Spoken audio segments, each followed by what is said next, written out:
어저께 어떤 질문이 나왔느냐면 진폭에 관한 질문이 나왔어요. 어저께 질문한 사람? 기가 막힌 질문이라 사실. 질문의 내용이 뭐냐면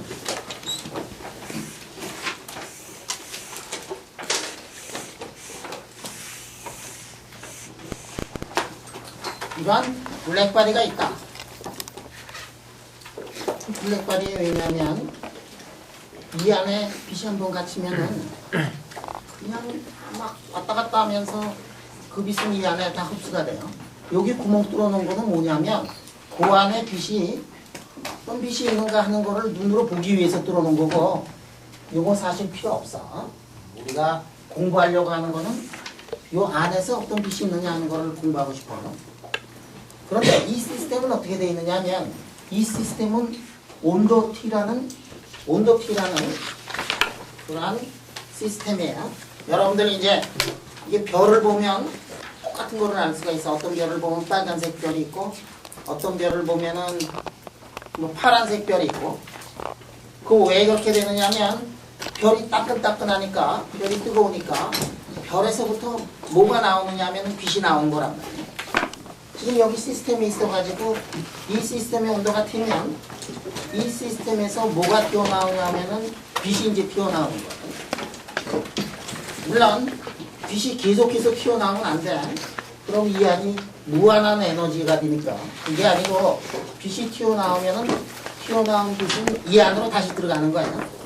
그래서 이퀄리브리엄 상태로 있을 때 어떤 일이 벌어지는가 하는 거를 우리가 공부를 하고 있는데, 이거를 공부를 할 때 이 안을 말이야 동그랗게 하거나 이 안을 네모로 하거나 사이즈가 크면은 그 바운다리는 아무런 상관이 없어요. 여러분들이 이제 그런 것들을 공부할 거야. 그래서 이게 지금 쉽게 하기 위해 가지고 저 안이 정육면체다 라고 해가지고 지금 문제를 풀고 있었어요. 그리고 그거를 푸는 과정 속에서 우리가 빛의 개수를 셌단 말이에요. 빛의 개수를 셌더니 뭐 여차저차해서 빛의 개수를 세는 방법을 알아냈어요. 그랬더니 이제 질문이 나왔어요. 그거 좀 문제를 풀었다 그러는데 막스웰을 이용을 해가지고 뭐 빛의 개수를 해가지고 뭐 어쩌고 저쩌고 그 다음에 볼츠만에 이거 동원해가지고 그 당시 알고 있는 모든 지식을 해가지고 문제를 풀었다 그러는데 그거 조금 사기성이 있는 거 아니야. 뭐 이게 질문이었어요 예전에. 그치? 예전에 질문이 빛의 개수 세고 뭐 다 하고 그랬는데 좀 이상하단 말이에요. 뭐가 이상하냐? 빛에 대해서 다 아는 것처럼 얘기를 했는데 빛이라는 게 이게 진폭이 있는 거 아니냐? 진폭은 지금 하나도 여기에 유도하는 과정 속에서 하나도 안 들어갔다. 그래 내가 요전 시간에 이제 어떻게 얘기를 했느냐 하면은 예를 들어서 사인의 TX라는 빛이 있었는데 요거 1이고 그 다음에 똑같은 파장의 빛이 있는데 요거는 2고 그러면 어떻게 되느냐? 그거가 그 안에 있으면은 중첩의 원리에 의해 가지고 더하면 3이지 뭐 3이지, 그치? 응? 그러면 1하고 2하고 3 이러한 진폭에 관한 인포메이션은 이 안에 어디에 들어가 있느냐 하는 게 이제 질문이었어요. 우리 고등학교 때 배워서 알지만 블랙바디 레디에이션에서 나오고 있는 빛을 보면 말이야. 이 나오고 있는 빛을 보면 이렇게 돼가지고 이렇게 되더라.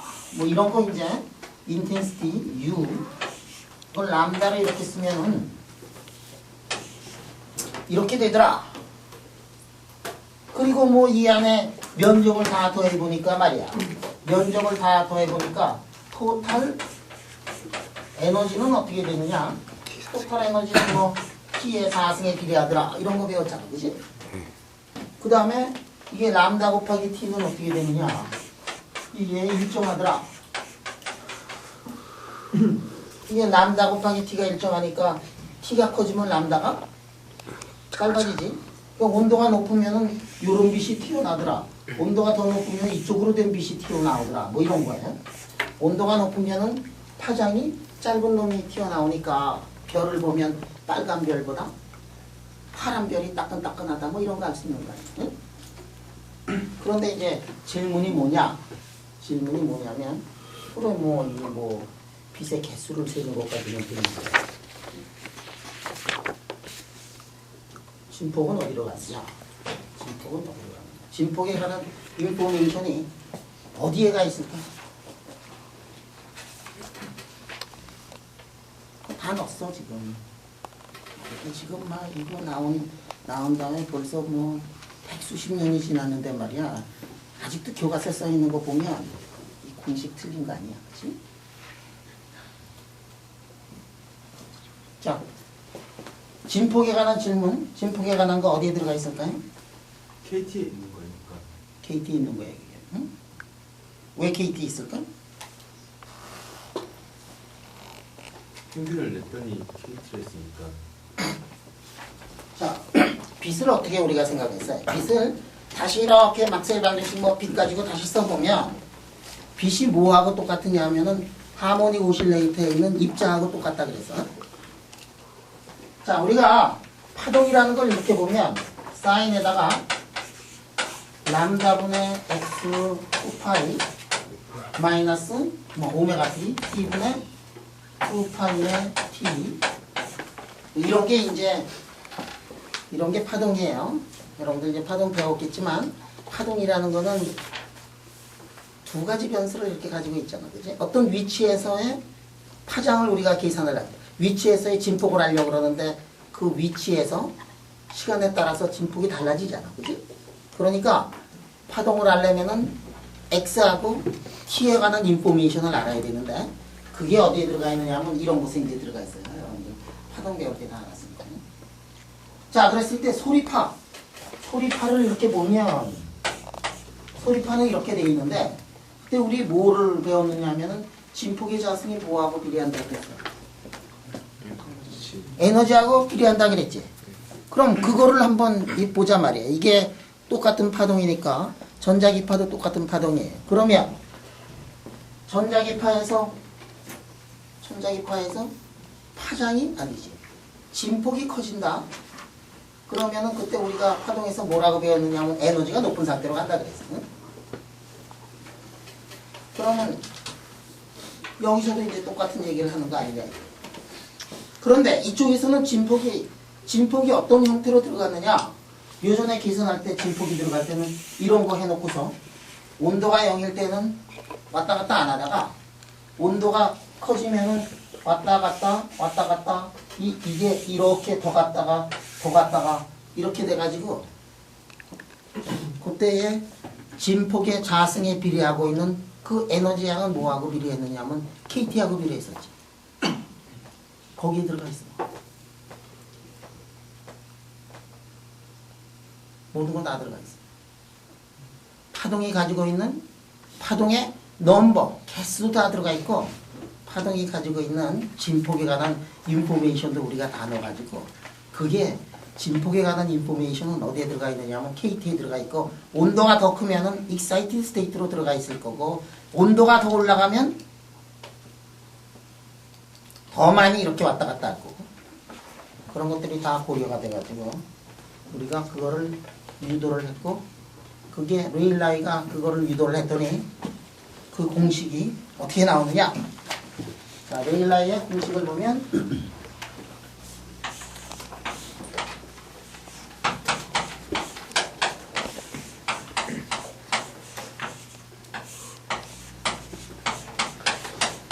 이게 이렇게 되더라. 이런 시간에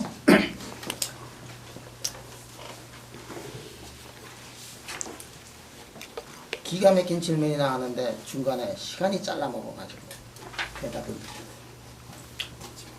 자 9시 반부터 우리 그지 9시 반이 되면 저기 가서 이거 찍기 출결석 찍기 또 질문?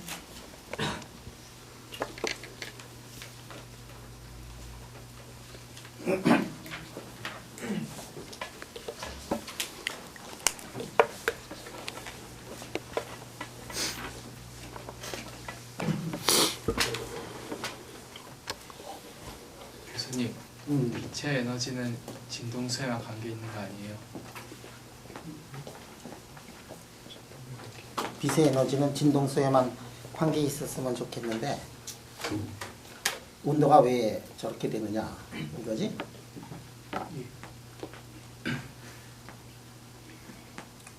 이퀄리브리움 상태에서 그러니까 빛의 진동수는 그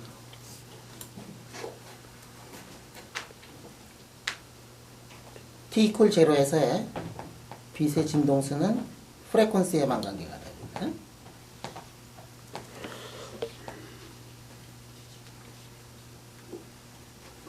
T가 제로가 아니면은 익사이티드 스테이트로 올라갈 수가 있어요. 예?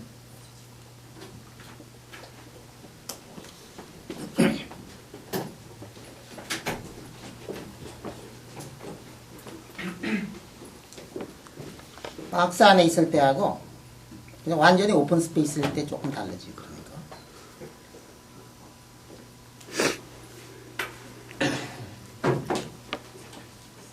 오케이? 또 질문?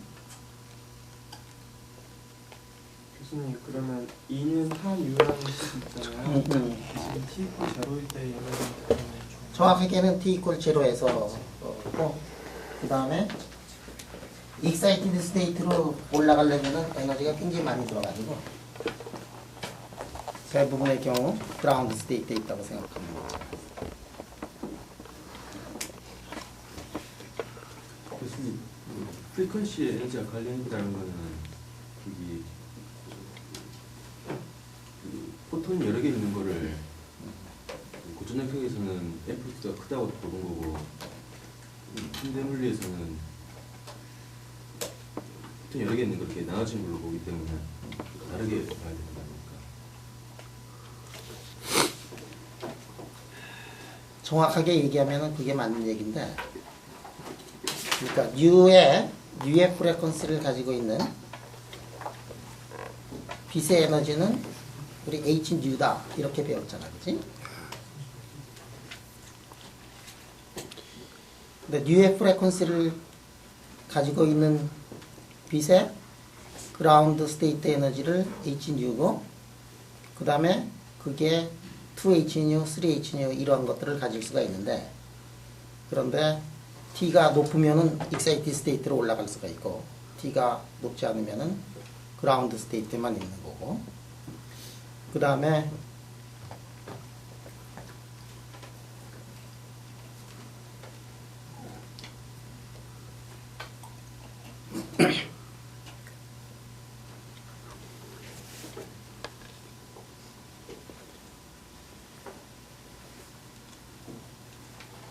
좀 더 정확하게 얘기를 하면은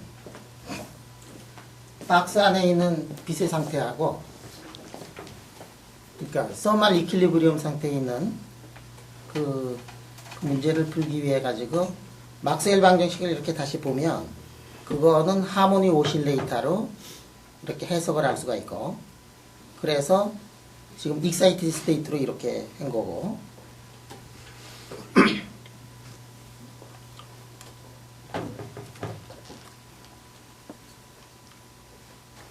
그러니까 블랙 바디 레디에이션을 할 때는 하모니 오실레이터와 이퀴벌런트하다고 해가지고 이렇게 나온 거고, 정확하게 얘기를 하면 U의 프레퀀시를 가지고 있는 빛의 에너지는 HU가 되고,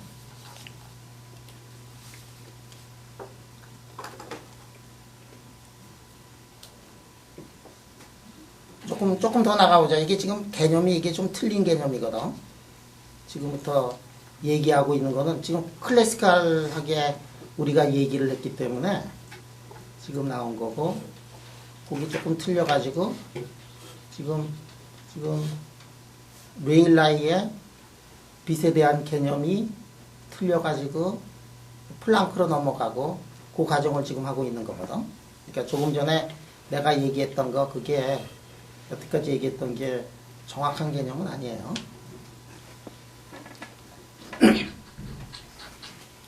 자, 우리가 이렇게 유도를 해낸 이거를 보면 U가 어떻게 되느냐면 U가 U에 관해 가지고 이렇게 이제 올라가는 이런 함수로 되어 있는데 이거를 우리가 유도하기 위해서 어떤 것들을 했느냐 하면 빛의 개수를 셌고 그 다음에 빛의 개수를 셌고 그 다음에 빛을 하모닉 오실레이터로 생각을 해가지고 거기서 우리가 에너지를 계산을 해가지고 이렇게 이제 평균 에너지를 계산해가지고 했는데 근데 이게 맞는 개념은 아니에요. 왜 그러냐면 실험을 해보니까 어떻게 되느냐면은 이게 이제 이런 식으로 간다 이거예요. 이게 이제 문제예요.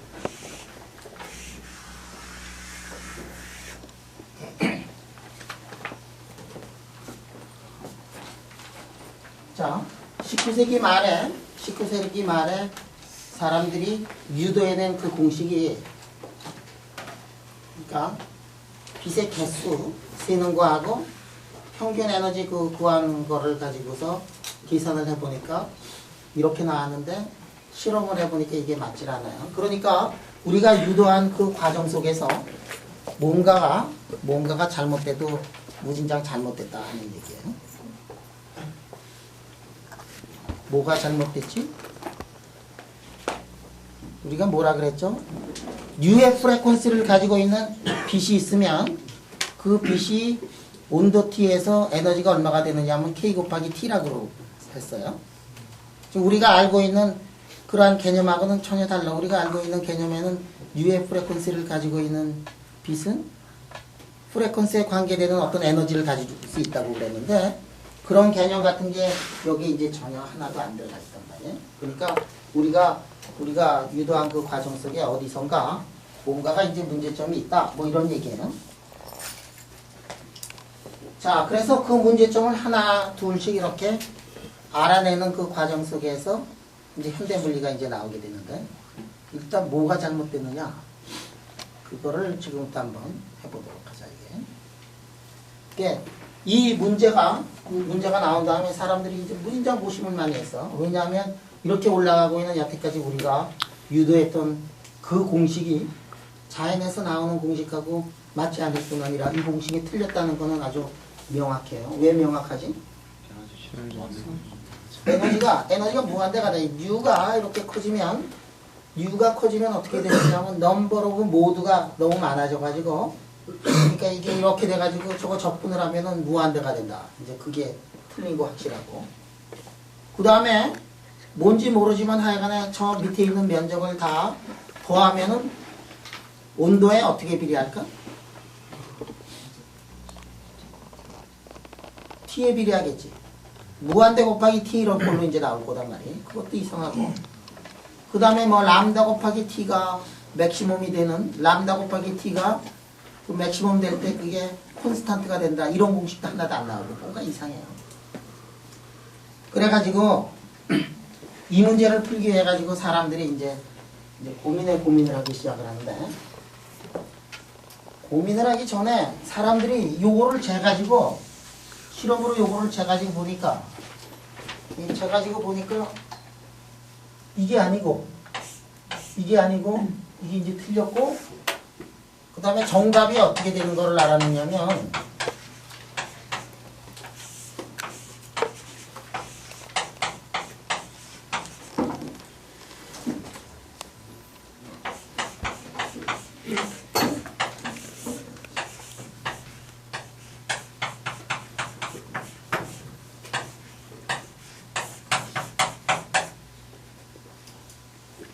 정답이 이렇게 되는 걸 사람들이 알았어요. 자, 여기 KT를 이렇게 쓴 이유는 조금 이따 지으려고 그래요. 그러니까 어느 벡터만큼 달라졌느냐면 이 벡터만큼 이게 다르다 하는 것이 이제 저게 나오게 되지.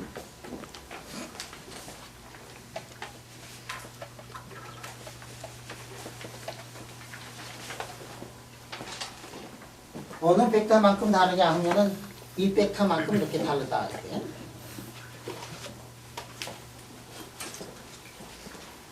그러니까 우리가 생각하고 있던 지금 알고 있던 그 개념하고 말이지. 우리가 알고 있던 개념하고 이 개념이 굉장히 달랐다는 건 이제 눈치챘을 거예요. 왜냐하면은 빛이 가지고 있는 에너지가 온도가 T가 되기만 하면 K 곱하기 T다 이렇게 나왔는데 우리가 알고 있는 빛은 뭐 에너지는 하바 뉴 곱하기 뭐 이런 것들 좀 알고 있잖아. 그지?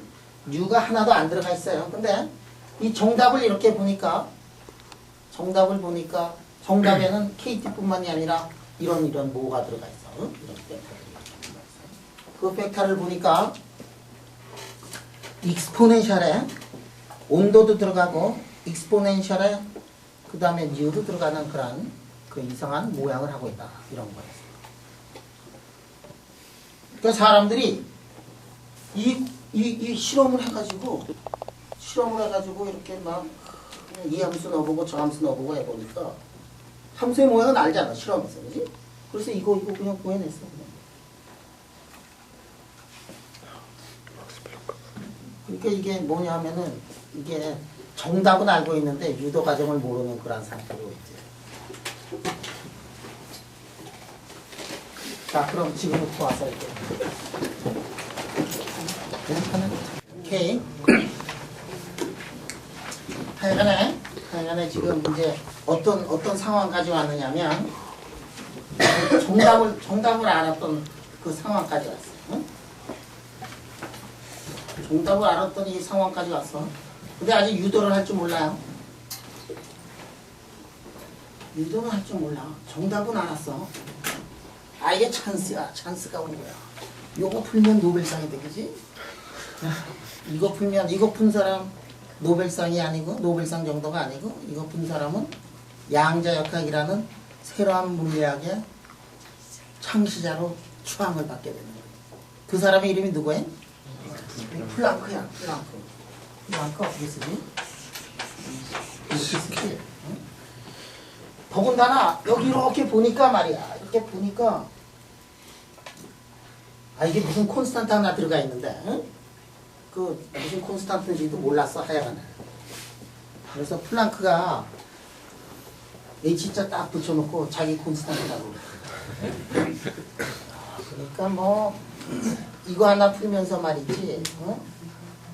노벨상 받았지. 양자역학의 창시자 됐지. 콘스탄트 하나 얻었지. 이게 백길이었지. 그지? 그걸 풀어서 이랬어요. 근데 이 사람이 이거를 풀 때 사실은 풀긴 풀었는데 이 사람이 이거 어떻게 풀었느냐면 우리 요전에 이렇게 놓고 박스 안에 있는 빛은 여기에 있는 하모닉 오실레이터하고 똑같다. 이렇게 해가지고 그 다음에 우리가 이 에너지를 계산을 하는데 어떻게 했죠? 이거를 제로부터 무한대까지 에너지에다가 2의 마이너스 에너지에다가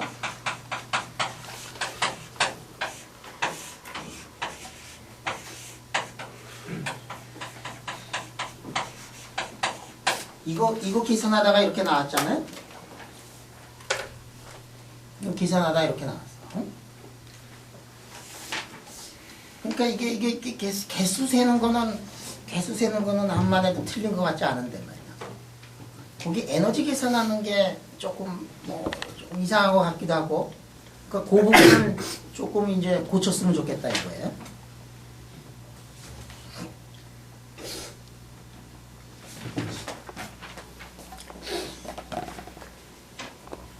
근데 이 부분을 어떻게 고쳤으면, 그러니까 뭐 이게 그렇잖아, 그지? 여기서 이렇게 보면 여기가 조금 문제가 있을 것 같지. 왜냐하면 그 부분이 문제가 있다고 이렇게. 이거 보면 정답이 나와 있으니까. 이거 보면 U가 크면 어떻게 되냐? U가 작으면 요 숫자가 이제 작으면 어떻게 되느냐 하면 2의 x-1인데 2의 x-1에 x가 굉장히 작은 숫자면은 1 플러스 x가 되잖아. 그지? 예. 그러니까 이게 1 플러스 x에서 1을 빼니까 x죠? 예. x분의 x 되니까 이게 1이 돼. 그러니까 저거 보니까 말이지. 저 공식하고 이 공식을 보니까 정답하고 이거를 보니까 이게 뭐 거의 접근을 했는데 어디서 접근을 했느냐 하면 U가 작은 경우나 t가 큰 경우나 뭐 하여간에 그런 극한 리미트에서는 두 개가 잘 맞는데 어디서 안 맞느냐 하면 u가 큰 경우에서 잘 안 맞더라 뭐 이거예요. 그러니까 분명히 기본적인 개념은 거의 다 가긴 갔는데 뭔가가 하나가 모자라는구나 뭐 이렇게 이제 플랑크가 생각했어요. 그래서 어느 날 종이에다 대고서 저 고민을 하다가 이 아저씨가 어떻게 했느냐면 이거 할 때 평균을 구할 때 말이야 이렇게 에너지 이렇게 구할 때 어떻게 우리가 구했느냐 하면은 에너지가 0부터 인피니티까지 밑에서부터 쭉쭉쭉쭉 이렇게 차 올라간다고 이렇게 가정을 해놓고서 이렇게 문제를 풀었잖아. 자, 이거 익스포넨셜 이거를 보면 익스포넨셜을 보면 어떻게 되냐? 익스포넨셜이 이렇게 되네, 그지? 이게 익스포넨셜에 마이너스 2의 kt 이렇게 되는데 그러면 에너지가 낮은 쪽에 있을 확률은 많고 높은 쪽으로 가 있을 수 있는 에너지는 확률이 점점 적어진다. 그래서 이제 우리가 이렇게 해서 했는데 네.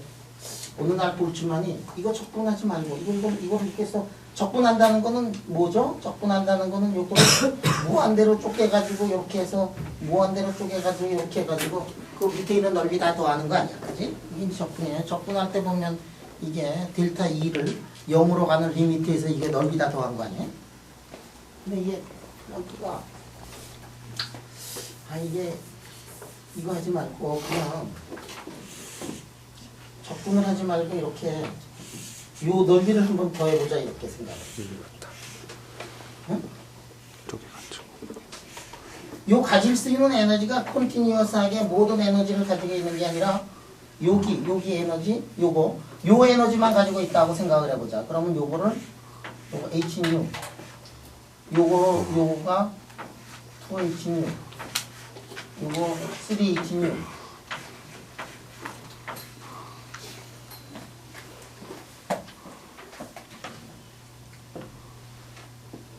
적분을 하지 말고 썸메이션을 한번 해보자. 이렇게 이제 생각을 했어요.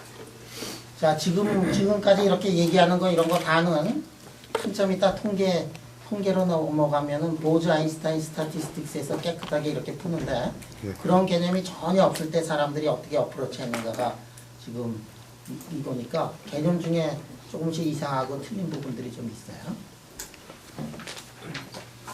자, 그래서 이거 이렇게 이거 계산하지 말고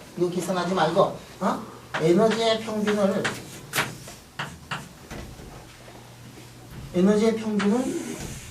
이렇게 계산을 하자. 썸메이션으로 계산을 하자. 이 대신에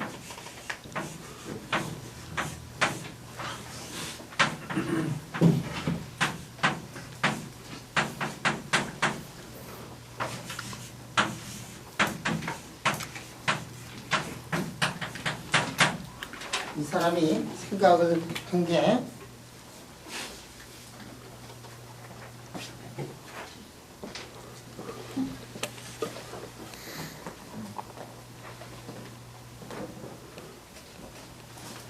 자, 이거 다시 한번 쓰면 에너지의 평균은 뭐냐면 썸메이션의 2에다가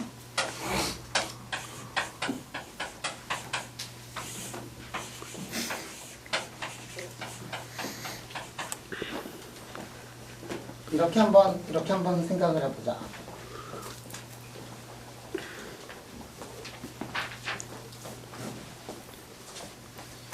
바꾼 거 하나도 없는데 인테그랄을 썸메이션으로 이렇게 바꾼 거예요.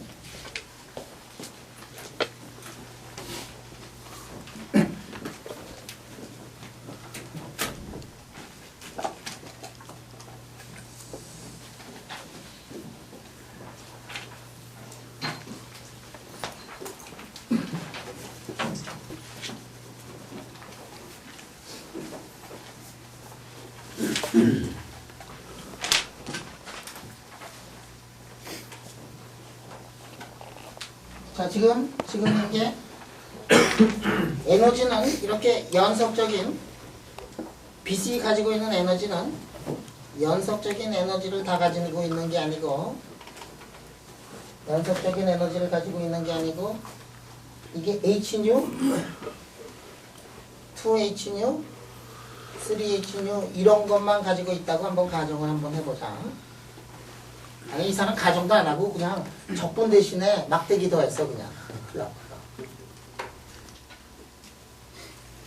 왜냐하면 이것에 대한 해석은 그 후에 포토 일렉트론 광전 효과라든지 이런 거 쭉 하면서 그 아인슈타인이 이거를 개념들을 쭉 다 바꾸고 그 과정 속에서 새로 해석하고 그런 거고 플랑크는 간단히 뭐를 했느냐면 인테그랄을 그냥 썸메이션으로 고쳤어요. 한 거 하나도 없어요. 자, 그랬더니 여러분은 인테그랄하고 썸메이션은 답이 좀 다르게 나와요. 보통 때 이거 해보면 간격을 이렇게 줄이고 그러면 간격을 줄이면 그 차이가 이제 굉장히 적어. 근데 이 아저씨 지금 뭘 했느냐 하면은 썸메이션으로 해버렸어. 인테그랄을. 그럼 요거를 한번 계산을 해보자. 요거 계산하는 거 이제 이것도 이제 굉장히 쉬워요. 요거는 어떻게 계산을 하지? 자, 요거 어떻게 계산을 하죠? 이 밑에 거 계산하면 위에 거 계산할 줄 알지? 밑에 거는 이게 뭐예요? 밑에 거는 등비 수열이야 저게. 밑에 거는 등비 수열이고 위에 거는 그거를 뭐에 대해서 미분하느냐 하면 베타에 대해서 미분하면 그냥 나오는 거예요. 베타는 KT분의 1이다. 자, 이 에너지는 어떻게 되느냐면 이 에너지는 아까도 얘기했듯이 Hν, 2Hν, 3Hν 그러니까 이거 N자를 이렇게 한번 붙여볼까? N 이렇게. 그리고 E는 뭐냐면은 E는 뭐죠? Hν를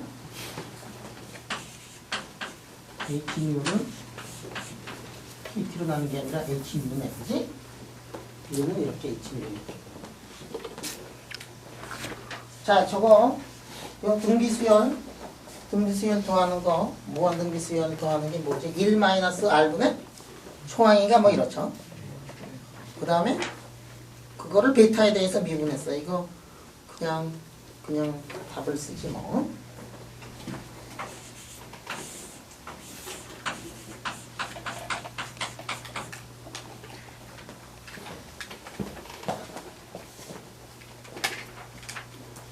저렇게 나왔어.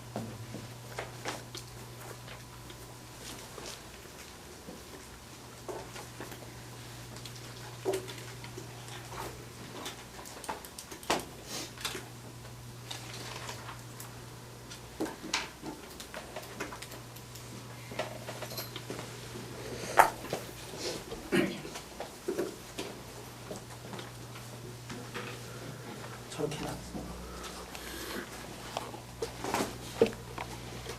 자, 지각한 사람은 여기 와서 한 번씩 긁어요. 20분간 되는 거지? 언제까지니? 10분? 10분 지나면은 지각인가? 자, 그래서 에너지가 이제 저렇게 나왔어. 근데 이거 저 플랑크가 한 거는 뭐냐면 심플리 이 적분을 그냥 썸메이션으로 구했어요. 그래서 이면적을 구한 거하고 똑같아. 에너지가 모든 에너지를 다 값이 아니고 디스크리트한 에너지만은 가지고 있다. 익사이티드 스테이트가 가질 수 있는 에너지 상태는 이렇게 된다. 해가지고 이렇게 했더니 기뻐하시라 여러분. 이게 저거하고 모양이 비슷하지 저거. 익스포넨셜의 에너지 KT-1의 에너지인데 익스포넨셜의 마이너스 1의 이거잖아. 지금 왜 에너지가 아니냐. 요거 KT 요거 지워버리면은 Hν 대신에 2를 Hν로 이렇게 하면 되지. 그치?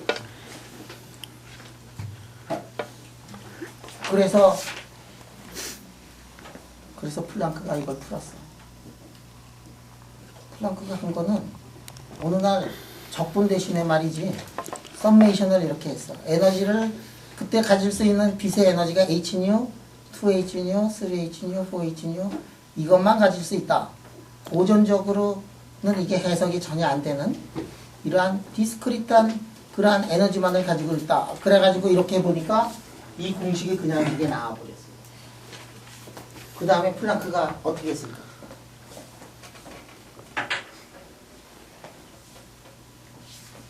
플랑크가 어떻게 했어? 어떻게 고민했지? 플랑크가 깊은 고민에 빠지기 시작했어. 답은 나왔는데 지가 뭐 했는지 전혀 모르겠대. 그렇죠. 정답은 벌써 실험으로 다 나와 있고. 근데 어느 날 적분해야 될 거를 말이지. 썸메이션으로 이렇게 해보니까 뭔가 모르지만 모든 문제가 다 풀렸는데 자기가 뭐를 했는지 전혀 감이 없는 거야, 플랑크가. 그리고 프레퀀시 앞에다가 H자 하나를 딱 붙여놓고 자기 이름도 붙이고 싶고 그런데 말이지. 플랑크가 아주 고민해. 플랑크가 그때 50 몇 살인가 뭐 그랬을 거예요.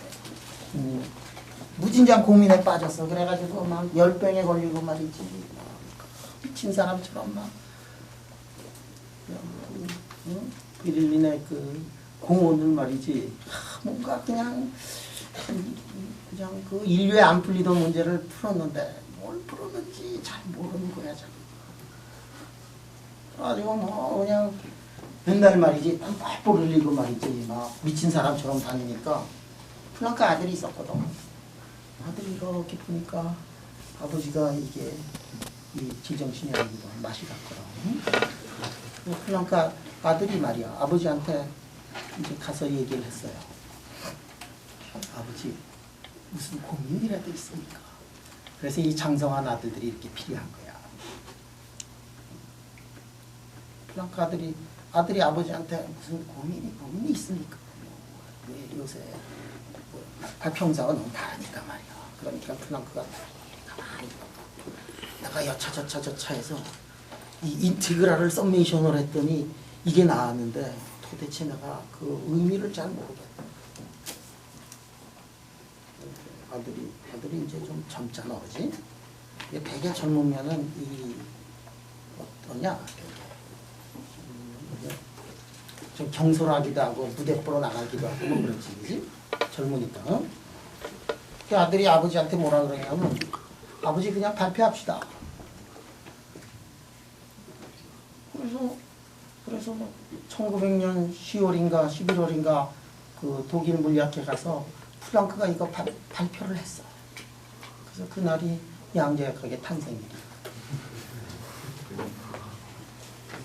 플랑크 콘스탄트가 탄생한 날이고 그날이 양자역학의 탄생일인데 플랑크가 진짜 고민이 되지. 자기가 발표를 해놓고 발표하기 전도 그렇지만 의미를 잘 이제 해석을 잘 모르고 있는데 이거 쫓아오면서 하나 둘씩 해석해 준 사람이 누구냐면 그게 이제 아인슈타인이에요. 이제 왜냐하면 이거 나온 다음에 한참 후에도 뭐 무슨 문제가 안 풀렸느냐 하면은 포토 일렉트릭 광전효과 그 다음에도 안 풀려가지고 사람들이 그 고민을 했어. 그거를 광전효과 플랑크 이거를 보고서 고민을 하다가 광전효과를 한 큐에 얘기한 사람이 누구지? 아인슈타인 아니야. 그 아인슈타인이 그거 발표한 게 몇 년이죠? 상대성 이론 발표하던 그 해에 그걸 발표를 했어요.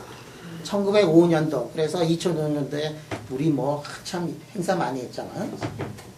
그 똑같은 해 아인슈타인의 세 가지 큰 업적을 그 중에 하나가 광전효과하고 상대성 이론이고 그 다음에 뭐더라? 브라운 운동에 관한 것까지 한 해 그거를 다. 아인슈타인이 이거를 해결을 해요. 자, 근데 여기서 말이야. 여기서 이 플랑크는 한 거는 뭐냐면 결국 이게 인티그랄을 썸메이션으로 하고 거기에 그러다 보니까 U의 프레퀀시를 가지고 있는 빛이 가질 수 있는 에너지는 얼마가 되느냐 하면은 H뉴고 excited state로 되면은 사실은 어떻게 되느냐 하면 excited state로 된다는 얘기는 거기에 그 에너지를 가지고 있는 포톤의 개수가 2개가 된다는 얘기하고 마찬가지가 돼요. 그래서 에너지가 excited state HNU라는 에너지를 가지고 있고 그 다음에 2HNU라는 에너지를 가지고 있고 3HNU 가지고 있고 그런 것들이 그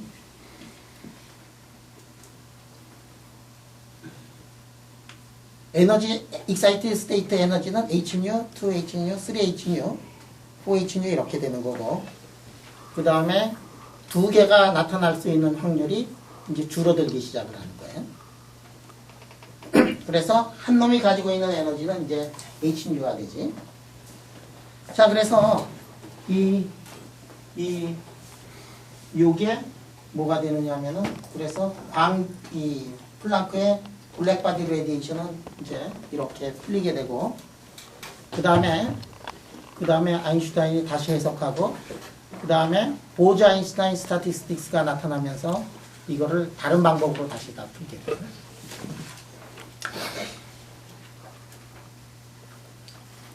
자, 질문?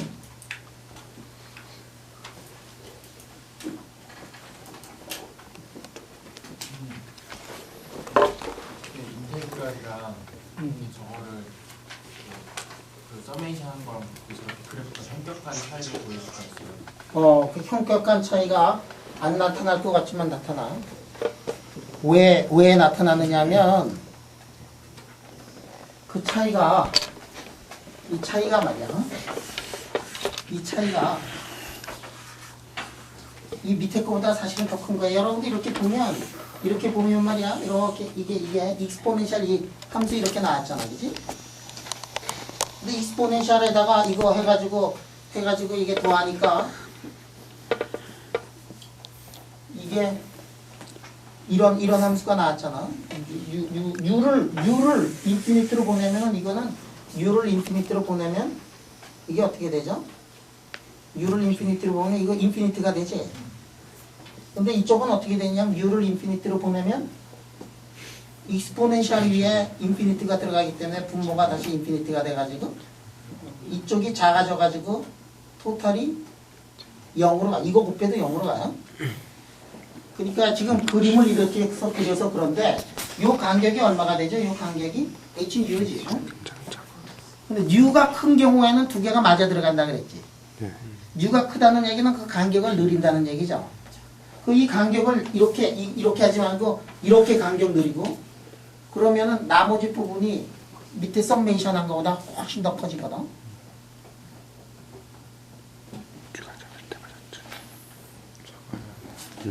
여기서는 이게 조그만 것 같지만 U가 커지면 이게 훨씬 더 커져가지고 저 적분은 인피니트로 가지만 썸메이션을 하면은 파이나이트로 가게 돼요. 그럼 이상하지? 이거 수렁털이지, 그지? 응? 이 개념을 다시 해가지고 여러분들이 통계학학에서 이제 다시 배울 거예요. 근데 역사적으로는 어떻게 했느냐 하면은 역사적으로는 플랑크가 저렇게 이제 했어요.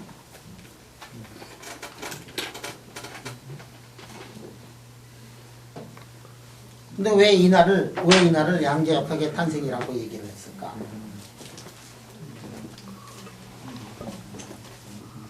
왜 이날을 양자역학의 탄생이라고 했을까요? 양자역학의 탄생은 H의 탄생이에요. H가 탄생하는 날이 양자역학의 탄생이에요. 여러분들 말이야. 현대물리에서도 배우고 그랬겠지만 H가 0으로 가는 그 세계는 완전히 클래시컬한 세계가 돼. H가 0이 되면은 퀀텀 메케닉스하고 클래시컬 메케닉스하고 슈레딩거 방정식하고 뉴턴의 방정식이 완전히 동일한 방정식이에요. H가 0이 되면 이 간격이 조그매지는 거 아니야. 간격이 조그매지는 거 아니야. H가 0이 되면. 그러면은 이게 썸메이션이 뭐가 돼? 인테그랄로 되지. 그러니까 클래시컬로 가는 거예요. 여기서 양자역학하고 클래시컬 미케닉스가 달라졌던 이유는 뭐냐면은 요 간격이 파이나이트하기 때문에 달라진 거예요. 이 간격이 만약에 0으로 가는 리미트가 되면 블랙바디 레디에이션 나오는 포뮬라하고 클래시컬하게 구한 레일라이의 포뮬라가 같아져야 돼. 플랑크 콘스탄트가 0이 되는 세계는 양자의 세계가 아니고 더 이상의 양자의 세계가 아니고 양자의 세계가 클래시컬한 세계가 되고 양자역학이 탄생할 필요가 없었어요. 플랑크 콘스탄트가 0이 되면 하이젠버그의 언서티티 프린시플도 존재할 필요가 없어. 그죠? 여러분들 그 하이젠버그의 언서티티 프린시플 다 배웠겠지만 델타 P 곱하기 델타 X가 뭐 H보다 크다 뭐 이런 거 있잖아. 그 0이 되면은 뭐 크긴 뭐 커. 델타 P도 델타 X도 동시에 정확하게 잴 수가 있다는 얘기 아니야. 그러니까 클래시컬한 거예요. H가 0이 되면은 드브로이 웨이브랭스가 얼마가 되느냐 하면 모든 물체의 드브로이 웨이브랭스가 제로가 돼. 드브로이 파가 존재하지 않는다. 드브로이 파가 존재하지 않으니까 슈레딩거 방정식이 존재하지 않는 거다. 그래서 H가 탄생한 그날을 양자역학의 탄생이라고 하는 거는 지극히 당연한 거예요. 비록 플랑크가 노벨상 타고 뭐 다 구했지만 근데 플랑크는 그냥 구하고선도 뭐를 구했는지 굉장히 어려움이 많았어. 그러니까 그 다음에 뭐가 나오느냐면 광전효과가 나오고 그 다음에 뭐가 나오느냐면 언서턴티 프린시플이 나오고 드브로이 웨이브가 나오고 슈레딩거가 나오고 한참 후에 몇십 년 지난 후에 슈레딩거 방정식 몇 년에 나오냐면 1997년도에 나왔죠. 플랑크가 나온 다음에도 콘스탄트가 나온 다음에도 그 오랜 시간 동안 27년의 세월 동안 사람들이 다시 머리 싸매면서 고민을 하게 됐던 거는 이유는 뭐냐면 플랑크 콘스탄트 의미를 잘 몰랐고 그냥 플랑크를 이렇게 낮게 평가하는 건 아니지만 소가 이게 뒷걸음치다? 개구리 잡았는가? 뭐 그런 거하고 비슷했지. 응? 뒷걸음치다 개구리. 근데 이거 다시 다 풀게 돼요. 그래서 지금 내가 얘기한 것 중에 좀 허점이 있을지도 모르고. 자, 질문?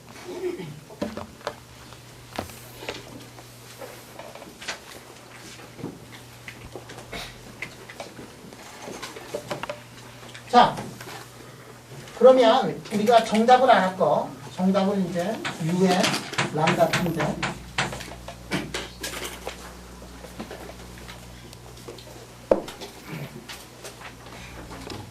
자, 토탈 에너지.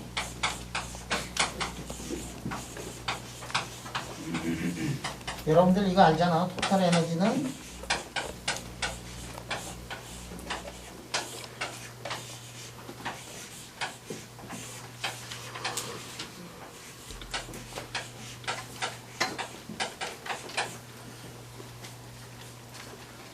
자, 이거 토탈 에너지 계산을 해야 되는데 이런 거 계산을 이거 뭐 까먹긴데, 그지? Hnu를 QP를 이걸 X라고 하면 그럼 우리가 뭐를 이제 계산을 하느냐?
자, 이거 2의 x 마이너스 1, x 함수 이거 조건 그렇게 쉬운 거 아니에요. 이게 어려워. 배워본 적이 별로 없을 때. 근데 2x 마이너스 1에 요거를 2x를 이렇게 뽑아내면 이게 1 마이너스 이렇게 나오잖아. 근데 요거는 2x는 말이야 항상 1보다 크지. 2의 마이너스 x는 1보다 작잖아요. 그러니까 이게 어떻게 되냐면 1 마이너스 x분의 1 이런 꼴로 이렇게 만들어가지고 1 마이너스 x분의 1은 뭐냐면 1 플러스 x, x좌승, x함승, x하승, x호승 이렇게 되니까 그게 이걸로 표시가 되고 그 다음에 nx가 들어가 있는 게 귀찮으니까 적분에 nx를 y로 치환을 해가지고 보니까 결국 n 4승분의 6을 다 더하는 거로 이렇게 표시가 되는데 요거 n 4승분의 6이 15분의 파이 4승이 된다는 거는 잘 알려져 있어. 어디서 배웠지 저런 거?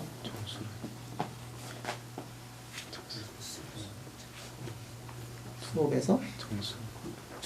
정수론에서? 여러분들 상승이네. 수리물리에서 푸리에 트랜스포메이션 거기 챕터 보면 저런 문제가 아주 무수히 많이 있어. 지훈이 풀어본 적 있니? 맞아요. 수리물리 같은 거 아직 공부 안 했어? 2에서 배웠는데 푸리에 트랜스포메 배웠지? 아니 1에서는 안 배워요. 아니 아직도 푸리에 트랜스포메이션을 네. 배운 적이 없단 말이야? 근데 뭐 어디선가는 배운 적이 있지 않냐? 들어보기야 많이 들어봤어요. 대학교 3학년이 돼가고 있는데 네. 들어본 적만 있어 푸리에 트랜스포메이션을.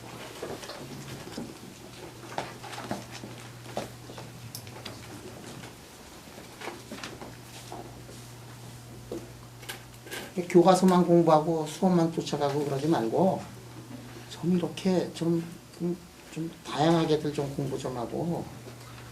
이 대학교 3학년 나가지고 아직도 푸리에 트랜스포메이션 들어보기만 하고 뭐 안 되지. 나 고등학교 때 공부했는데 나 고등학교 때 2학년 때 테일러 전기하는 거 보고 내가 얼마나 기뻐했는지 모르.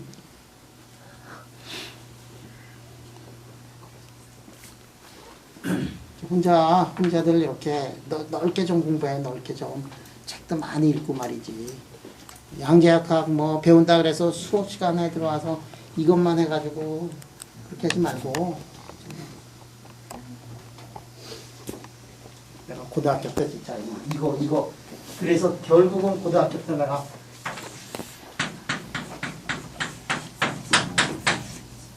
이거 보고서 내가 얼마나 기뻤는지 모르는데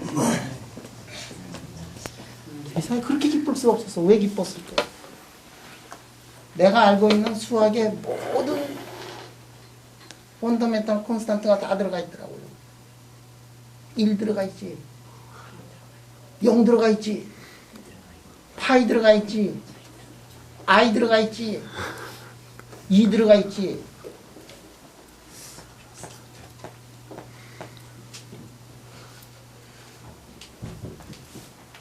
그 공부 말이야. 공부 수업 시간에 배우는 것만 가지고 그것만 가지고 하지 말고 아주 넓게들 공부하고 고민들하고 그래야지 이게 학문의 발전이 있어요. 교수님, 저기 서메이션 할 때 n은 0에서 갑자기 왜 n이 1로 바뀌었나요?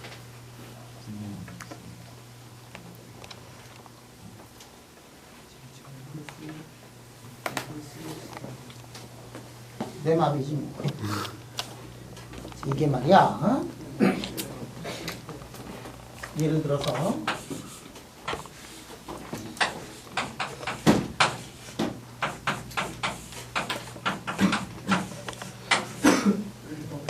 이래도 되지, 그지?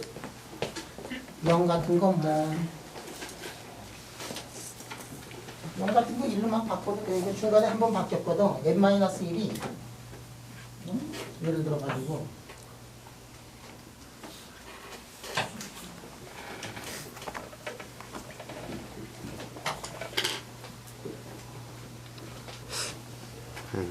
사수.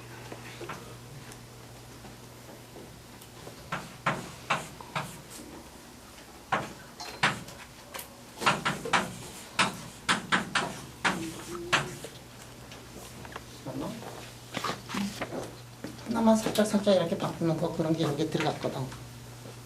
저기 인테그럴 안에 n이 분모에 있는데 저렇게 되면 n이 0일 때 0이 되는 게 아니라 무한대로 발산하는 건가요? 또 바꿀 때도 n을 1로 바꾼 게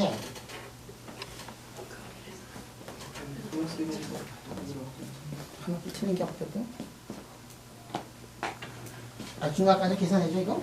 쉬운 거?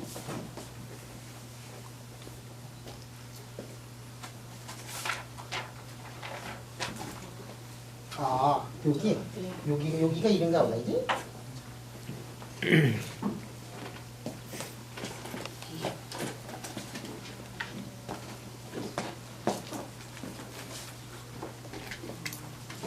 일로 돼 있네.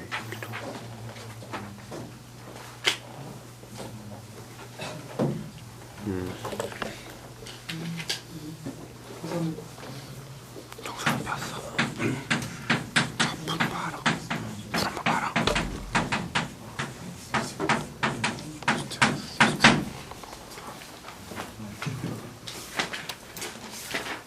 야, 이게 방정 효과가 말이야.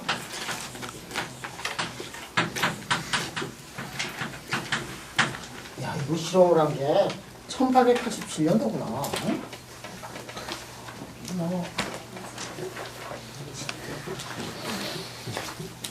1887년도니까 이거 방정 효과 이거를 해석을 한 게 몇 년도죠? 1905년도지. 그러니까 몇 년? 18년이나 걸렸네 이거. 아인슈타인 없었으면 더 걸렸을 텐데, 그지?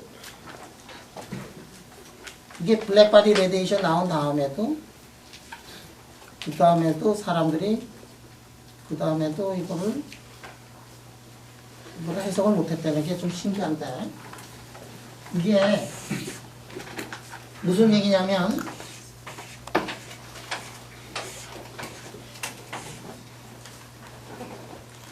사실 그 1887년도에는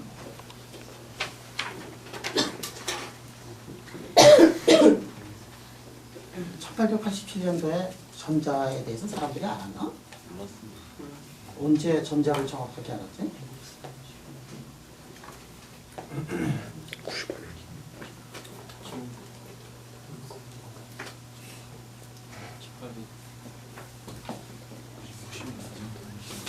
95.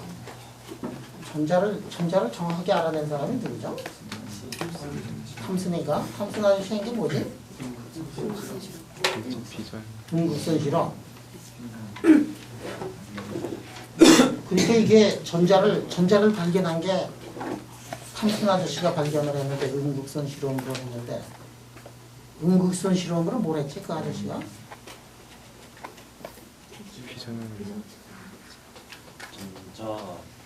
들려놓고 있지. 힘전하고 주의하기 전자 탐순이 뭐 했는가 한번 다시 보자. 탐순이 뭐래? 이게 하도 내가 오래돼가지고 나도 까먹었는데. 탐순이? 그치, 역사책을 보면 탐순이 전자를 발견했다고 나오고, 과학책을 보면은 음극선 실험을 했다. 뭐 했지? 근데 이게 뭐가 후연 게 튀어나오는데 거기다가 이 자기장을 걸어주니까 슉 이렇게 돌아가더라 뭐 이런 거 하지 않았냐? 그치? 여러분들 전자 눈으로 본 사람 봤잖아.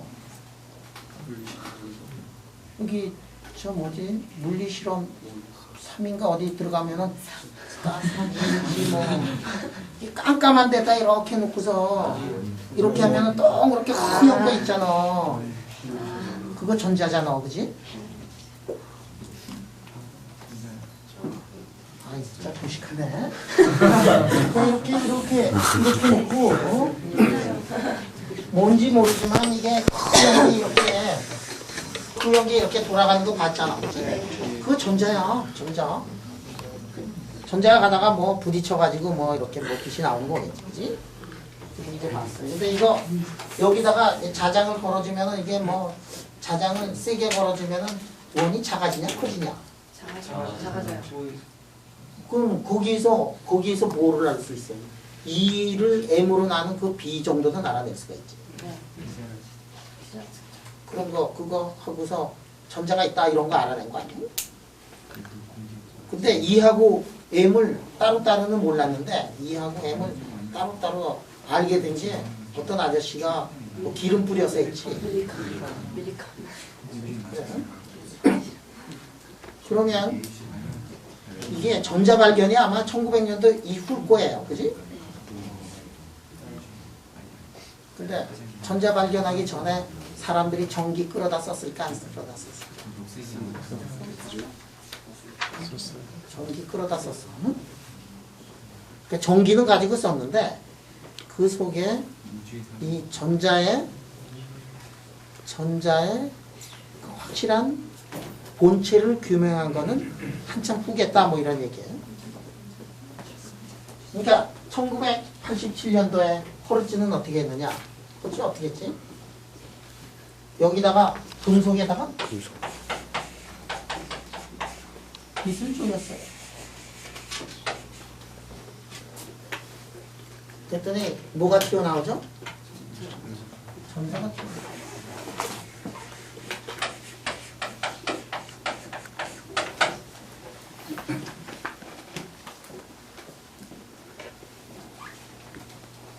근데 뭔가가 튀어나왔어. 뭔가가 튀어나왔는데 그 뭔가 튀어나온 거에 에너지 같은 것들은 뭔지는 모르지만 에너지 같은 것은 잴 수가 있었어 사람들이.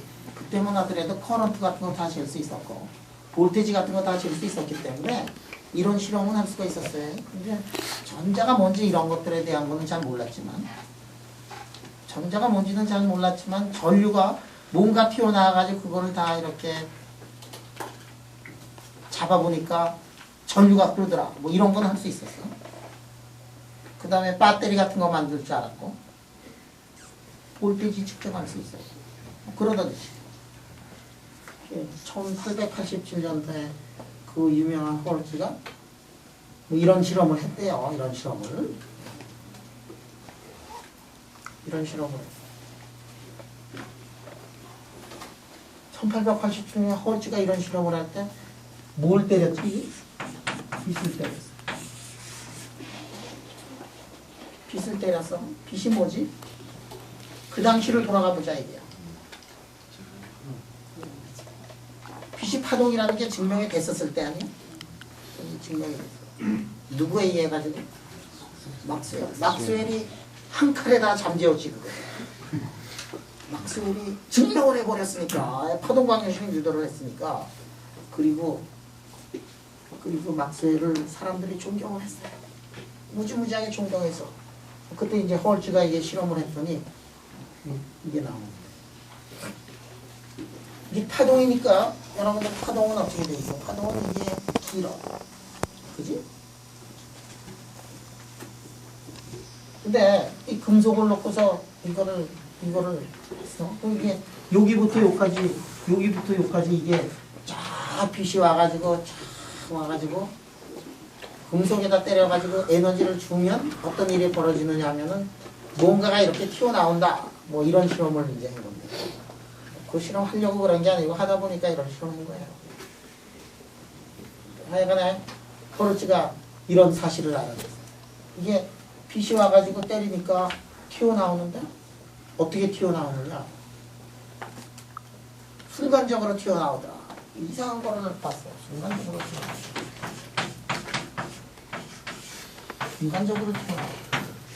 이거 진짜 신기한 거예요. 이상한 거예요. 왜 이상하냐면 파동은 어떻게 돼? 파동은 여러분들 이렇게 물결파 이렇게 오면 돼요.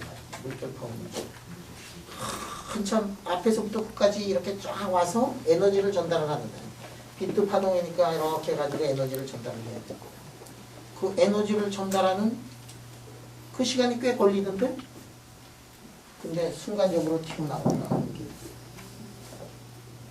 그 다음에 파장이 긴 거, 프레퀀시가 작은 거.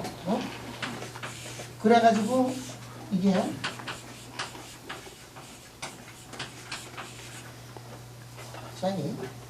파장이 작은 놈들은 말이야.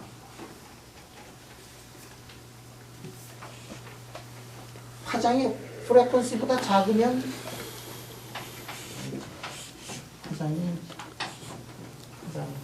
이 뉴가 진동수가 뉴제로보다 작으면 빛을 뭐 암만 때려도 하나도 안 튀어나오더라. 빛을 밖에서 막 보도 하나도 튀어나오지 않더라. 그것도 이상해야지. 그냥 파동으로 그냥 때리면 에너지가 엄청나게 전달이 될 텐데 에너지가 엄청나게 전달이 돼야 될 텐데 이게 튀어나오질 않고 이런 놈은 또 조금만 해도 그냥 튀어나오더라. 이거 희미한 등불을 밝혀줘도 점자는 튀어나오더라고. 그 이상하다. 이게 그 다음에 전자의 개수는 튀어나오는 거에 전자의 개수, 뭐 전자라 그러면 안 돼. 전류, 그때는 전자 모를 소리죠. 전류는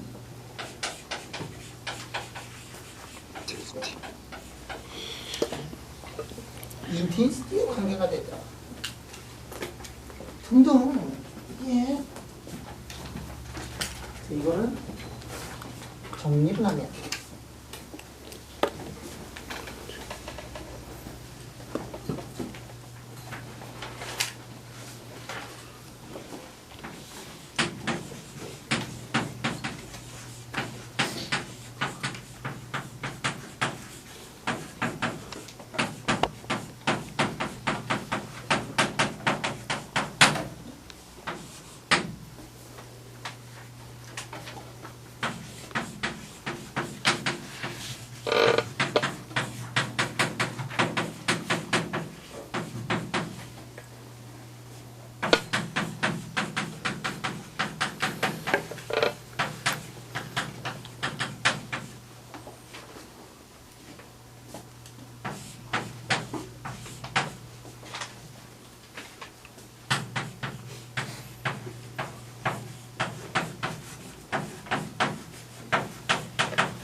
자, 이러한 이상한 실험 결과를 이제 내게 되더라는 거죠.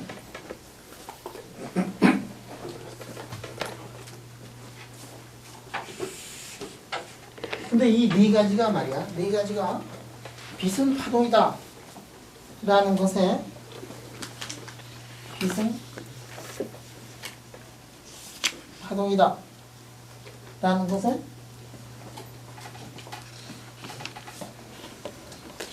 전혀 모순이 되는 거예요. 이게 일렉트론을 순간적으로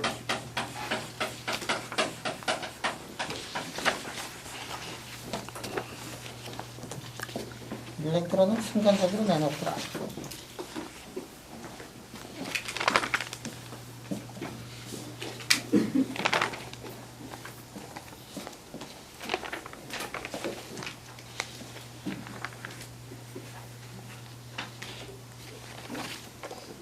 일렉트론 순간적으로 내놓으면 안 돼요. 근데 내놓더라 이게. 스레시홀드가 넘어서야지만이 전자가 방출이 되지, 스레시홀드보다 작으면 전자가 방출이 안 되더라. 이상해.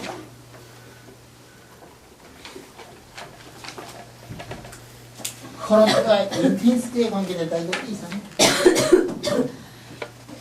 나오는 전자 에너지가 라이트의 세기에 무관하다. 이것도 이상해. 아인슈타인이 이렇게 보더니 나오고 있는 거에 에너지를 보니까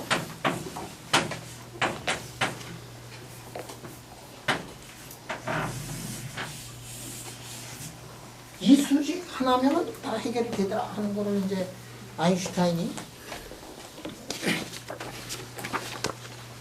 사실은 저것도 실험으로 다 있었을 거야. 근데 이제 아인슈타인이 해석을 어떻게 했느냐면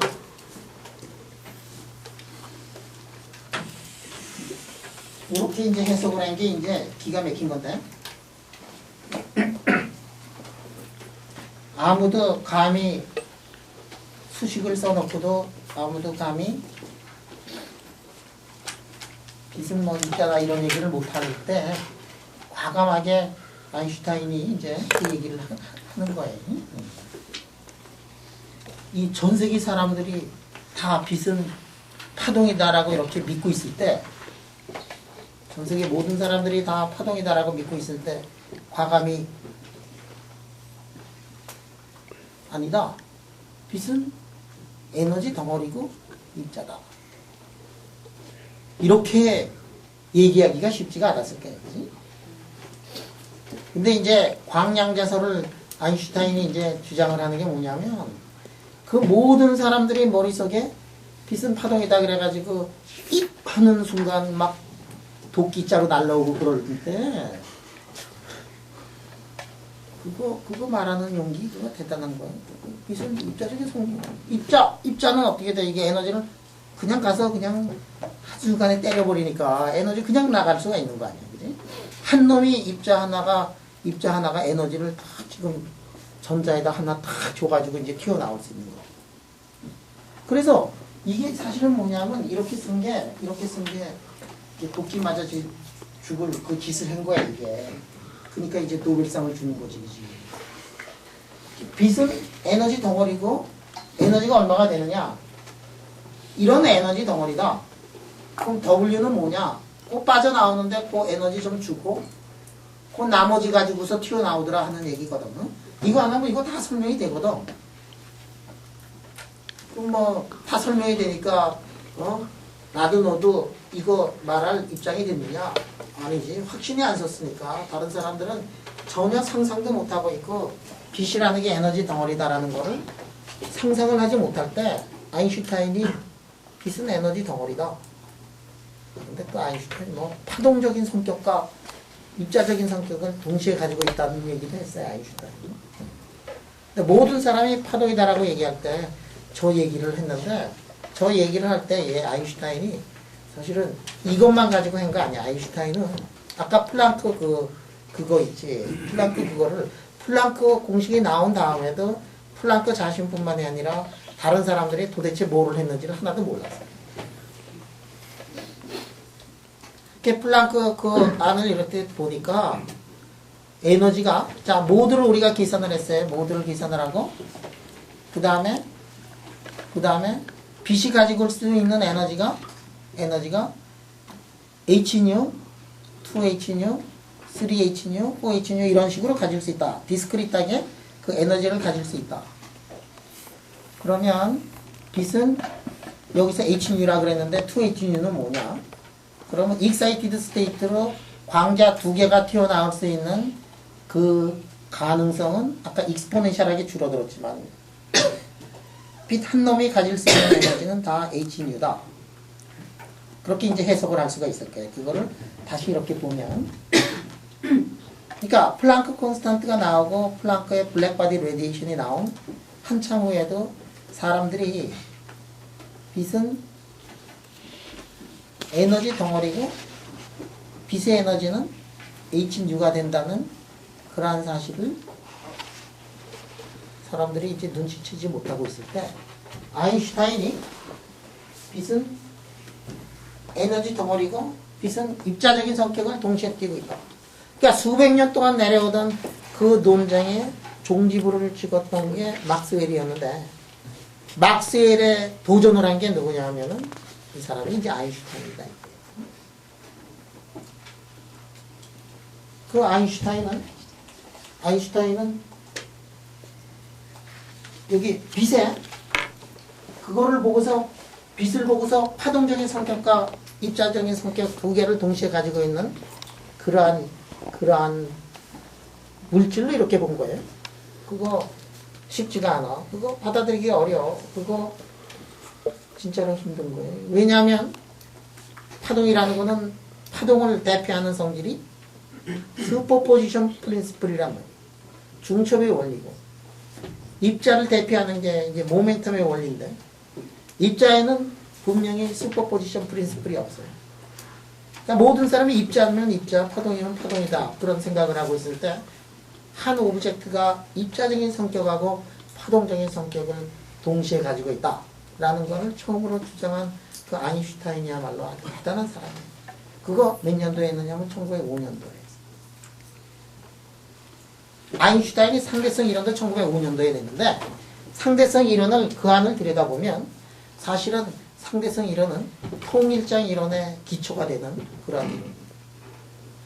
상대성 이론을 쳐다보면 그 안에서 아인슈타인이 상대성 이론에 대한 엄청난 큰 일을 해서 우리가 잘 알고 있는 뭐 빛보다 더 빠른 건 없고 뭐 로렌츠 트랜스폼이 뭐 이따위 얘기 많이 알지만 그 안에 또 하나의 커다란 업적은 뭐냐면 상대성 이론의 가장 커다란 업적 중에 하나가 정기장하고 자기장을 한꺼번에 합쳐놓은 게 엄청난 커다란 그러한 업적이에요. 정기장하고 자기장을 한꺼번에 이렇게 했다는 얘기가 무슨 얘기냐? 여러분들 정기장하고 자기장, 정기장은 어디서 나오지? 전기에서 나오고 자기장은 자석에서 나오고 자석을 앞만 들여다봐도 전기가 있는지 없는지 근데 그 자석이 말이야 자석의 원인이 자석이 끌어들이는 원인이 전기 때문에 나오는 거 알죠 여러분들? 모터가 돌아가는 게 전기 때문에 돌아가는 거지 우리 이 인류의 문화에 가장 중요한 것 중에 뭐가 있느냐 하면은 모터라는 게 있고 그런데 그 발전하고 모터하고 그 속에 자기장이 다 어디서 나왔느냐 하면은 전기에서 나오는 거고 전기 렐라티비스틱 이펙트라는 거 여러분 알죠? 전기장의 자기장의 근원이 쿨롱 인터랙션이라는 거를 처음으로 쿨롱 인터랙션의 렐라티비스틱 인터랙션이라는 거를 처음으로 유도해낸 사람이 뭐냐면은 그 사람이 아인슈타인이에요. 막스웰 방정식을 보면은 C하고 E가 들어가 있는데 B가 왜 나오게 됐는가 하는 것에 대한 오리진은 거기에 나와 있지 않아. 근데 쿨롱 포스를 가지고 렐라티비티를 도입을 하면은 막스웰 방정식을 우리가 유도를 해낼 수가 있어요. 자기장을 넣지 않고 시작을 했는데 자기장이 이게 튀어나오게 할 수가 있다. 자, 그 모든 일들을 1905년도에 이 발표를 해. 1905년도에 상대성 이론. 이게 상대성 이론인데 무슨 상대성 이론이냐면 특수 상대성 이론하고 광전 효과하고 그다음에 아까 뭐 하나 더 있었는데 브라우니안 모션. 그걸 1905년도에 이 사람이 이제 발표를 해. 대단하지, 그지? 근데 이게 상대성 이론 가지고 노벨상을 줄 수가 없어. 이 이론은 이론인데 말이지. 이론인데 아직도 상대성 이론 틀렸다고 하는 사람들이 부지기수 있잖아, 그지? 그 이론이 틀렸다는 것을 증명하려면 이 일을 하나만 들면 돼, 그죠? 그래서 사람들이 이거 맞는 것 같은데 이거 가지고 노벨상을 주기에 좀 가슴이 떨리고 그래서 애따 주자 그런 게 뭐냐면 이게 광전효과를 줬어요. 이게. 광전효과도 그만큼 위대한 업적이야. 왜? 한 입자가 있어서 한 개가 있어서 한 오브젝트가 있어서 그게 파동적인 성격하고 그게 입자적인 성격을 동시에 띄고 있다. 이런 거를 그거 아무나 얘기할 게 못 되고 엄청난 거거든. 왜 엄청나냐? 빛은 파동이지만 입자적인 성격을 띠고 있고 두 가지 성격을 다 띠고 있다. 이게 아인슈타인인데 그거를 다시 한번 바꾸면은 일렉트론은 입자인데 입자적인 성격을 띠고 있을 뿐 아니라 파동적인 성격을 띠고 있다. 그거를 한번 다시 바꿔가지고 파동인 줄 알았더니 입자인데 입자 중에서 가장 대표적인 일렉트론은 입자인 줄 알았더니 파동적인 성격 이렇게 넣어가지고 한 게 뭐냐면 현대물리학이고 양대역학이다 이게. 그 위대한 아인슈타인이 두 번째는 받아들이질 않았어요. 슈레딩거의 방정식, 이런 방정식은 또 이상해. 그것도 그렇지. 세상에 그 플렉시블하게 그 머리가 그거 잘 돌고 남들이 생각할 때 전혀 생각 못하고 항상 거꾸로 돌아가고 있던 그 아인슈타인이 모든 사람들이 말이지 입자는 파동적인 성격을 가지고 있고 뭐 하던 슈레딩거 방정식을 그 사람은 죽을 때까지 반대를 해. 우리 하다 보면 이제 뭐 여러 가지 얘기가 나오죠.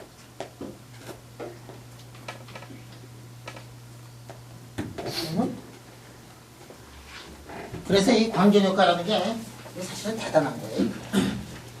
여기서 뭐 이 수식만 가지고서 조금 하나 쓰고서 무슨 노벨상을 주느냐 이 얘기가 아니라 역사적인 흐름을 보면은 당연히 이게 노벨상을 받을 그러한 상식을 뛰어넘은 모든 사람이 믿고 있던 그러한 과학적인 진리라고 생각했던 거를 깨부시고 새로운 진리를 이렇게 새로운 파라다임을 제시를 했던 그 파라다임이 나오게 된 그 실험이 뭐냐면 이제 광전효과다 이게.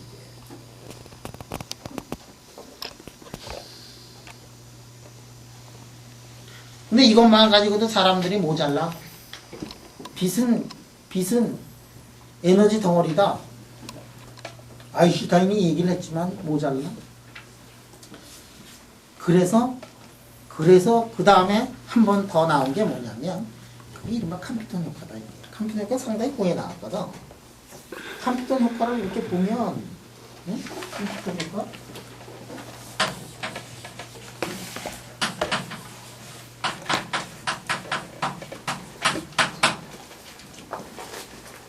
컴퓨터 효과 책에 몇 년도에 나왔다 이러기 싫어.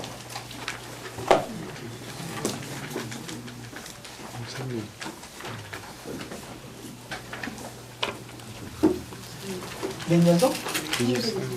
23년. 와.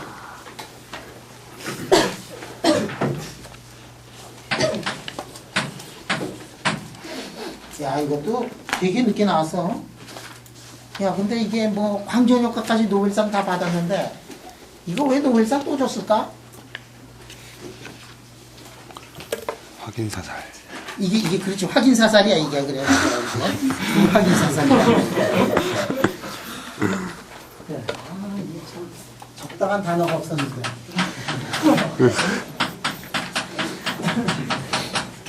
이른바 확인사살이라는 거예요.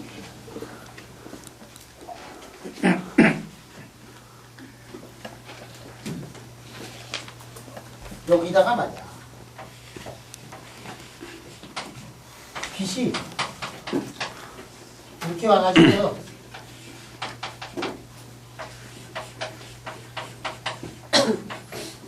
이게 빛이 와가지고 일렉트론을 때려가지고 이렇게 빛이 가고 이렇게 일렉트론이 이렇게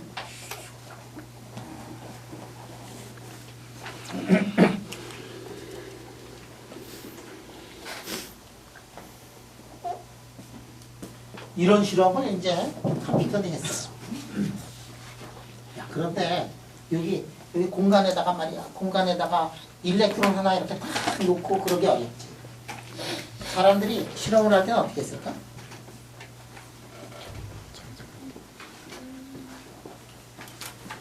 여기에다가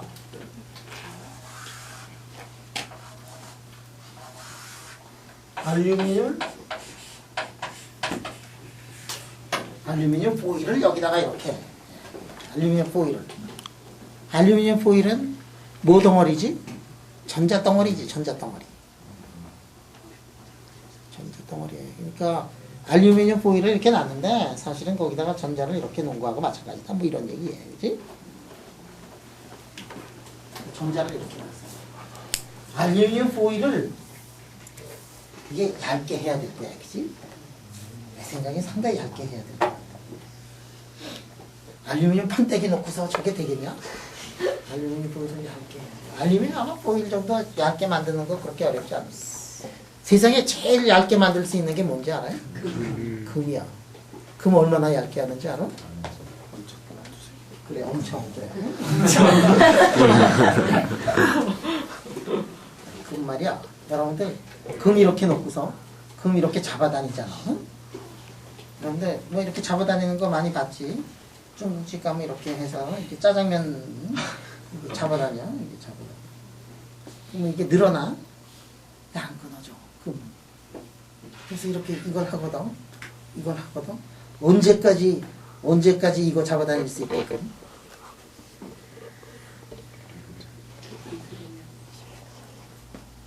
마지막 원자 이럴 때까지 잡아.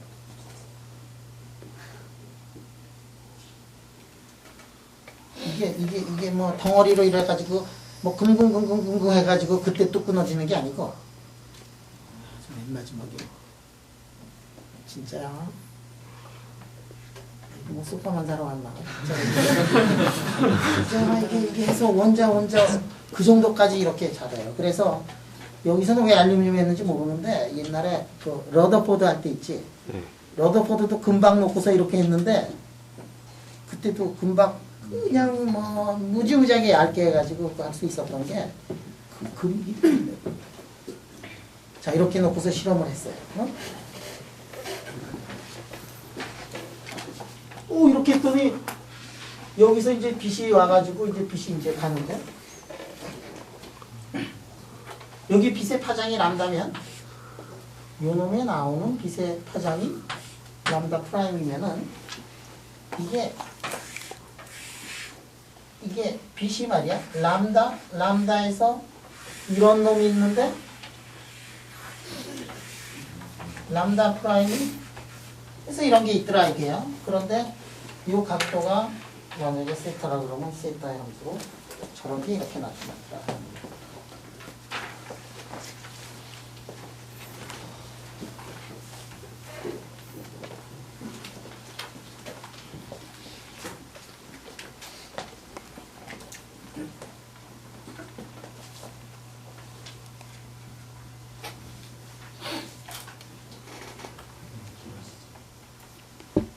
이게 여기에서 디텍터를 여기다 대가지고 이게 해보니까 이런 게 나타나요.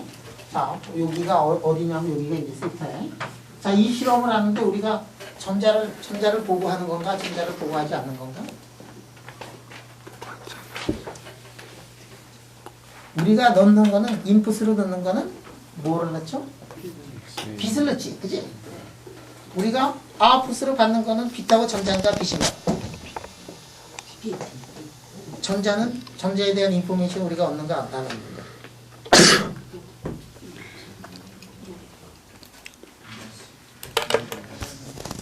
네? 전자 인포메이션 우리가 얻는 거 아니야. 우리가 실험하는 거는 빛 들여보내서 빛 받는 건데 그 안에 전자가 말이야. 여기 알루미늄 포일 속에 전자의 카이네틱 에너지가 얼마인가, 전자가 어디로 움직였는가, 이런 거 측정 안 해요. 그거 안 하고 빛을 넣어가지고 빛 나오는 것만 가지고서 우리가 그 속에서 뭐가 일어났는가를 우리가 보는 거예요, 지금. 아, 그 안에 전자가 어디로 갔는지, 모멘텀을 얼마를 받았는지, 이런 거를 다 알면은 좋지. 근데 그 당시 실력으로 그거 잴 수 있었을까? 알루미늄 포일 그 안에 전자가 많을 텐데.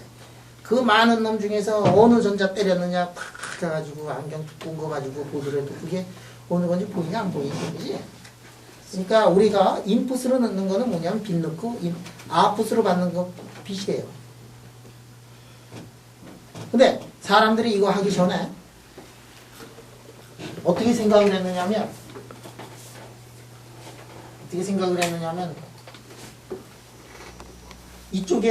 이쪽으로 가는 빛이 대부분이고, 그 다음에 앵글로 보면 이런 이렇게 이런 일이 벌어질 줄 알았었어요, 사람이. 어? 앵글로 보면 대부분 이렇게 가고 나머지 것들은 조금 앵글 변해가지고 인텐시티 이렇게, 근데 그게 아니고 이런 게 튀어나오거든요. 저거를 뉴턴이 실험을 하고 아주 기가 막히게 저거를 해석을 했어요. 어떻게 해석을 했느냐? 저거 해석을 할 때 빛은 진짜로 입자적인 성격을 가지고 있는데 빛이 가지고 있는 에너지는 hnu고 모멘텀은 hnu를 c로 나눈 거다라는 거를 그 가정을 딱 해놓고 모멘텀 보존의 법칙을 탁 넣어가지고 조 앵글 세타에서 길어진 파장의 빛이 나오더라. 그거를 계산했더니 그 계산하고 완전히 이게 맞아 들어가다. 그러면 그 이제 공식은 잠시 후에 하지만 공식 유도는 그냥 교과서에 있으니까 여러분들이 그냥 해도 되고 유도해줘도 되고. 근데 이제 중요한 게 뭐냐면 이게 중요한 거예요. 이게 중요한. 자.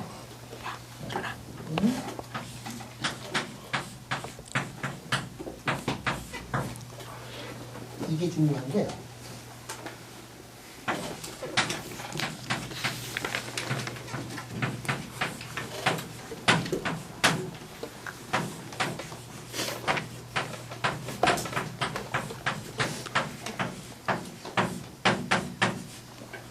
이게 중요한 거예요. 뭐 중간에 뭐 계산은 그냥 할 줄 아는데 이게 뭐지? 이게 첫 번째 모멘텀 보존의 법칙.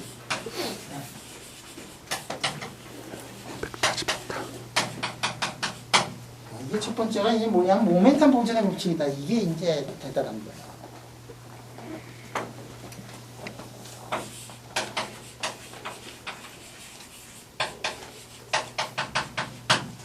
자, 두 번째 게 뭐냐면은 에너지 보존의 법칙이에요. 그럼 봅시다. 이거 빛이 들어갔어. 근데 빛은 모멘텀이 얼마가 되느냐면 이거 쓸 거예요. 빛은 모멘텀이 얼마가 되느냐면은 이게 자, 빛이 들어가서 나온 빛이 있어요. 나온 빛은 어떻게 되느냐면 프레퀀스가 달라져. 왜냐하면 이게 있으니까. 0이 아니니까. 이 P는 뭐냐면 P는 저 안에 있는 알루미늄 포일 안에 있는 일렉트론의 모멘텀이다. 이게 모멘텀 보존의 법칙을 써놓고 뭐 이게 대단하냐? 대단하지. 왜냐하면 모멘텀 속에 뭐가 들어가 있냐면 프레퀀시가 들어가 있잖아요. 세상에 모멘텀을 쓰는데 질량 곱하기 속도로 안 쓰고 모멘텀을 쓰는데 말이야. 파장을 써놓고서 모멘텀이라고 하는 저 공식이 대단한 거예요. 그러니까 저 공식을 이렇게 들여다보면은 아인슈타인의 한 얘기가 생각이 난다 얘기야. 그게 뭐냐? 빛이라는 거는 에너지 덩어리인데 입자면서 파동이다 뭐 이렇게 얘기했잖아. 입자면서 이게 입자면서 그 속에 파동이다라는 게 이 안에 또 들어가 있거든. 그러니까 저런 거 아무나 쓸 수 있는 게 아니야. 그 아저씨가 얘기한 대로 지금 썼어요. 그 다음에 그러니까 이게 빛이라는 거는 입자적인 성격과 파동적인 성격을 가지고 있다는 것을 동시에 여기다가 넣어가지고 이제 했는데 여기도 보니까 에너지 보존의 법칙에도 보니까 입자 덩어리다 해놓고서 파동을 써놨거든. 어? 입자 덩어리다 그러고서 거기다가 입자 에너지 덩어리다 그렇게 해놓고서 거기다가 써놓기는 파장을 써놨잖아. 진동수를 써놨잖아. 이게 또 대단한 얘기다. 그래서 이 두 개를 이렇게 써놓고 그 다음에 에너지 보존의 모멘텀 보존의 법칙이 중요한 게 아니라 그 안에 파동하고 입자를 막 섞어 써버린 다음에 그 다음에 이 사람이 계산한 게 뭐냐면은 프레퀀시 하니까 파장을 알 거고 파장이 이제 길어졌는데 말이지. 이거를 계산을 했는데 이거를 뭐의 함수로 계산을 했느냐면 이걸로 계산을 해놓고 보니까 조금 전에 이 나왔던 거 파장의 차이가 앵글 저기서 계산한 거하고 완전히 맞아 들어가더라 하는 것을 이제 했어요. 중요한 게 뭐냐? 중요한 거는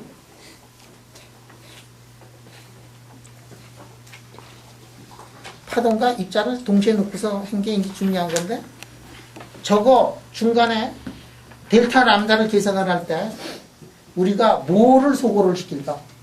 생각을 해봐요. 뭐를 소거를 시켜야 돼? 우리가 원하는 거는 뭐야? 들어갈 때 빛하고 나올 때 빛만을 가지고서 저 실험을 해야 될 거 아니에요? 그럼 중간에 뭐에 대한 인포메이션을 다 없애버리면 이게 나오지? 전자에 관한 인포메이션을 없애버리자. 그러면 전자에 관한 인포메이션이 어디에 들어가 있어요? 여기에 들어가 있고 전자의 모멘텀에 관한 인포메이션이 이제 여기에 들어가 있다. 우리 전자의 모멘텀 우리가 써먹지는 않을 거예요. 그건 없애가지고 지금 할 거란 말이에요. 전자의 매스는 우리 알고 있죠. 전자의 매스는 벌써 이게 몇 년이라고 해요? 23년. 그러니까 벌써 전자는 이제 너무도 잘하는 그러한 오브젝트가 돼 있으니까 매스까지 알고 뭐 차지 알고 그러면 되니까. 그러면 이제 요거를 계산하려면 어떻게 하면 되느냐? 다 알고 있는 거예요. M 알고 있지? U 프라임 실험에서 정할 거지? U 알고 있지? 요거 모멘텀 다 알지? 뭘 몰라? 요 모멘텀 모르죠. 전자의 모멘텀만 몰라. 그러면 전자의 모멘텀을 알아내기 위해서 어떻게 해야 되느냐? P는 P-P 프라임. 요거는 빛의 처음 모멘텀, 마지막 모멘텀. 그 다음에 여기서 요거를 없애려면 전체를 좌승을 하면 되잖아. 그지? M좌승, C의 사승, 더하기 P좌승, C의 자승은 HU 더하기 MC 자승에다가 HU 프라임의 전체 자승.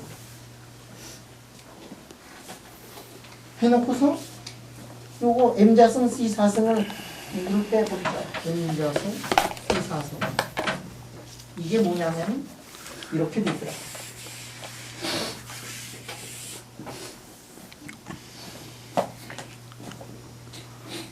야, 그럼 말이야.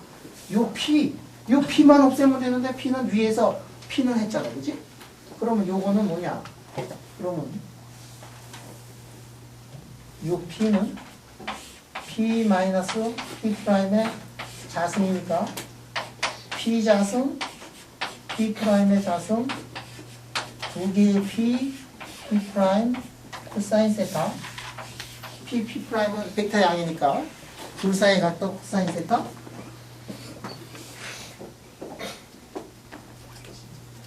이렇게 되더라.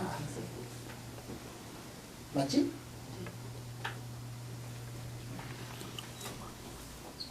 그럼 요거를 이제 풀어보면은 델타 람다가 되는데 저 C자승 붙어야 되죠. 어디에 뭔가 붙어야 되는데, 그지? 여기 C자승 붙어야지. C자승.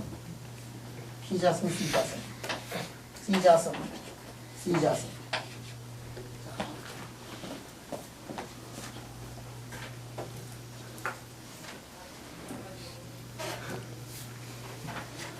자, 그럼 이거 계산해 보자. 응?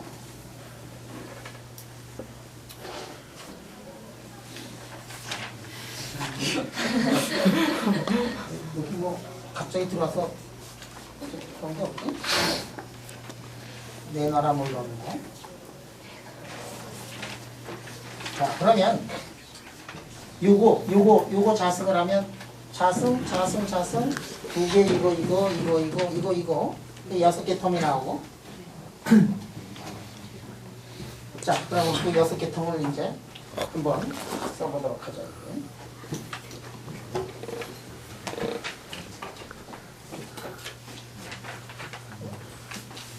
했다고 치고.